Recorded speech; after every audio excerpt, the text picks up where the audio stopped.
Détrompez-vous, je ne suis pas dans une boîte de nuit berlinoise, même si effectivement on est à Berlin, mais c'est pour découvrir en avant-première mondiale la nouvelle Smart. Ou plutôt le nouveau Smart si vous voulez, parce que c'est un SUV, plutôt grand, plutôt compact, plus du tout la micro-citadine qu'on a connue. Il est entièrement électrique et il s'appelle le hashtag One. On peut dire hashtag 1 ou dièse 1 si vous préférez. Il est électrique, on est en train de découvrir le moteur, qui est un moteur de 272 chevaux, ce qui est beaucoup pour une voiture de 4,20 m, qui n'est pas très grande. C'est l'équivalent d'un Captur ou d'un 2008. Il y a une batterie de 66 kW, donc qui assure quand même une bonne autonomie de 440, on verra ça un peu plus tard parce que ce n'est pas homologué, ou de 430 km, WLTP. Mais surtout, ce qui est frappant dans cette nouvelle Smart, c'est sa ligne qui est à peu près arrondie comme un galet, pas du tout dans les codes du moment où c'est torturé, comme sur les SUV japonais. Là, c'est très très lisse. Et c'est tellement lisse que les poignées de porte, vous le voyez, sont affleurantes. Pour ouvrir, on les tire. Et donc, on a une belle ligne plutôt classique, avec un arrière, avec un toit flottant qui tombe vers l'arrière, qui donne cet effet vitré aussi à l'extérieur, qui donne cet effet qui rappelle un peu, je ne sais pas si vous vous en souvenez, l'Opel Adam, il y a quelques années. On retrouve au milieu le logo Smart. Mais l'autre qualité de cette Smart, c'est son intérieur que je vous emmène voir.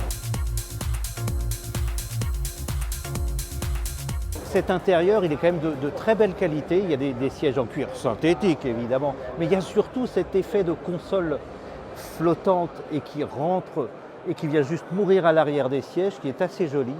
Il y a très peu de boutons. Il y a un grand écran de 12,8 pouces qui regroupe toutes les informations. Et tout ça est très très sobre, avec de l'aluminium, enfin du plaquage aluminium un peu partout. C'est très joli. À l'arrière, je vous dis 4,20 m, on a quand même de la place à bord.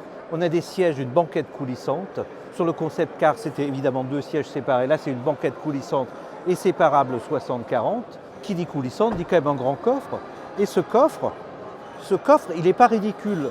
Il a l'air assez petit comme ça, mais il jauge quand même 411 litres parce que il y a une trappe secrète où on peut mettre pas mal de choses.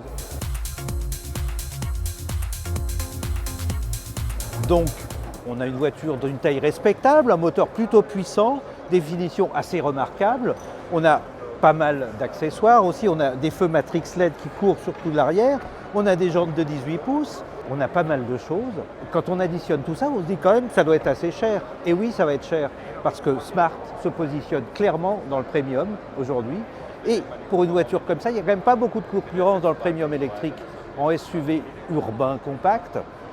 Il y a le Mini Countryman qui va arriver. Il y a la Honda i qu'on connaît déjà, qui est chère mais qui est toute petite.